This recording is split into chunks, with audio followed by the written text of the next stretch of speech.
Assalamualaikum warahmatullahi wabarakatuh.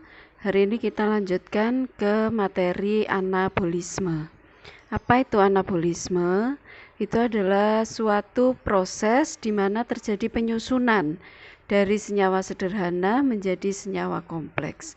Contoh peristiwa anabolisme dalam kehidupan sehari-hari adalah fotosintesis, yang berasal dari kata foto itu adalah cahaya dan sintesis adalah penyusunan. Sehingga apa itu definisi fotosintesis? Adalah reaksi penyusunan senyawa sederhana menjadi senyawa kompleks dengan bantuan cahaya. Nah, pada peristiwa fotosintesis itu bahan dasar yang digunakan adalah klorofil. Sehingga proses ini hanya berlangsung pada tumbuhan yang memiliki klorofil. Kemudian cahaya matahari atau cahaya apapun asalkan memiliki panjang gelombang yang sama dengan cahaya matahari. Cahaya ini nanti akan menumbuk elektron-elektron yang terdapat pada klorofil sehingga elektron ini nanti akan mengalami eksitasi. Apa hasil dari eksitasi klorofil ini? Adalah energi yang sangat tinggi yang digunakan pada peristiwa fotolisis. Apa itu fotolisis? Fotolisis itu adalah terpecahnya air, dalam hal ini H2O, menjadi senyawa 2 hidrogen dan oksigen sebanyak setengah. Nah, maka air yang diperoleh tumbuhan dari akar itu digunakan untuk fotosintesis. Air tersebut setelah sampai di daun akan mengalami peristiwa fotolisis akibat energi tinggi dari hasil eksitasi klorofil, di mana eksitasi klorofil ini disebabkan oleh energi cahaya yang menumbuk elektron. Maka oksigen yang sudah diperoleh pada reaksi ini akan dilepaskan ke lingkungan yang nanti akan dimanfaatkan untuk semua organisme melakukan respirasi. Sedangkan hidrogennya ini akan ditangkap oleh senyawa nikotiamida adenin difosfat, ya, NADP, yang kemudian mengikat hidrogen menjadi senyawa NADPH2. Nah, pada saat elektron ini tereksitasi dan terbentuk energi tinggi, maka di lingkungan itu akan terbentuk banyak fosfat, di mana setiap fosfat-fosfat ini akan ditangkap oleh senyawa adenosin difosfat sehingga menjadi senyawa adenosin trifosfat atau ATP. Maka kedua macam senyawa yang terbentuk ini merupakan adalah energi kimia.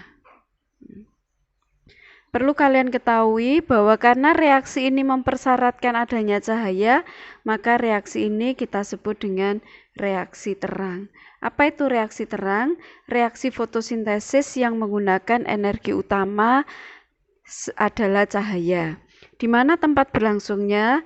Tempat berlangsungnya reaksi terang adalah di grana. Pada reaksi terang terjadi dua aliran elektron, yaitu yang pertama pada fotosistem 1 dan pada fotosistem 2.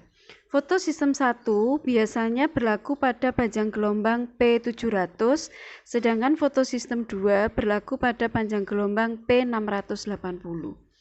Jika pada fotosistem 2 ini terkena cahaya, maka elektron itu akan dilepaskan sehingga kita sebut dengan aseptor primer, ditangkap sampai dengan pada kompleks sitokrom yang akhirnya menuju ke fotosistem 1.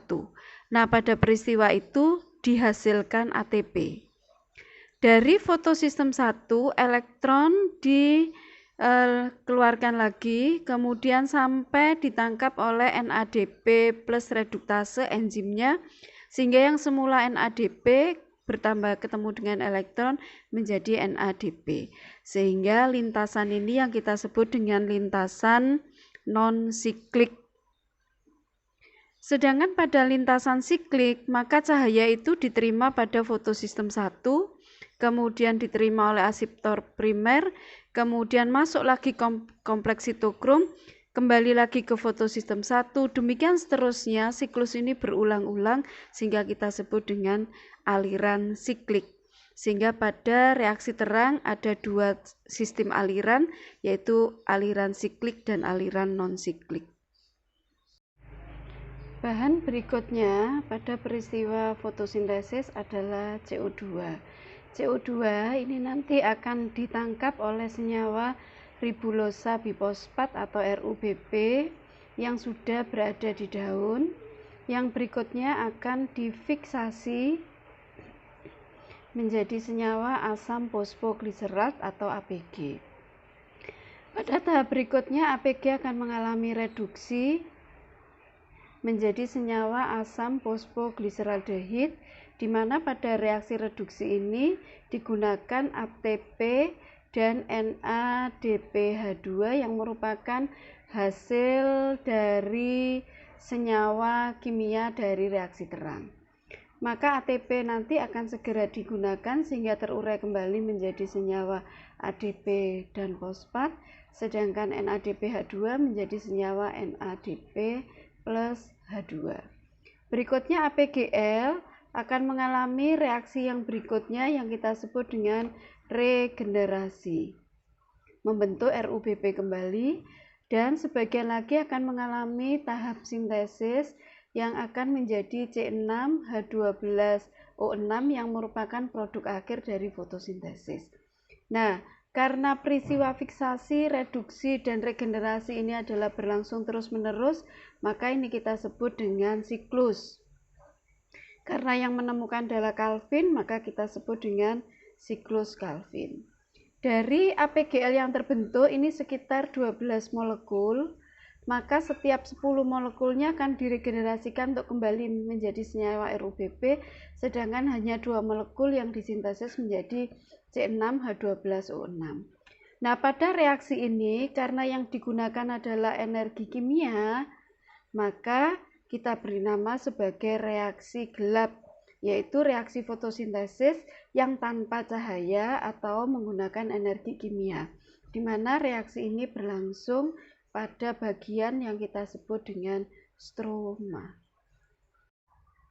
Nah, selain fotosintesis, yang merupakan peristiwa anabolisme adalah kemosintesis. Apa itu kemosintesis? Yaitu proses penyusunan yang menggunakan energi kimia. Berikut adalah faktor pembanding antara fotosintesis dan kemosintesis. Bahan dasar fotosintesis adalah karbon dioksida dan H2O, sedangkan kemosintesis CO2 dan H2O mungkin terkadang bisa senyawa lain, antara lain ada fosfor, ada sulfur. Berikutnya sumber energi. Fotosintesis menggunakan energi cahaya, sedangkan kemosintesis energinya adalah energi kimia. Siapa yang merupakan pelaku fotosintesis adalah semua tumbuhan yang berklorofil, sedangkan kemosintesis adalah bakteri. Apa hasilnya? Fotosintesis maupun kemosintesis bisa sama-sama menghasilkan glukosa. Demikian penjelasan tentang anabolisme, semoga bisa difahami. Jadi, peristiwa fotosintesis kita simpulkan adalah proses penyusunan yang menggunakan bahan dasar adalah H2O dan CO2 untuk dirubah menjadi O2 dan C6H12O6, di mana pada saat air ini dipakai maka akan dihasilkan senyawa O2 melalui peristiwa reaksi terang, sedangkan CO2 yang digunakan akan digunakan pada reaksi gelap dan menghasilkan C6H12O6.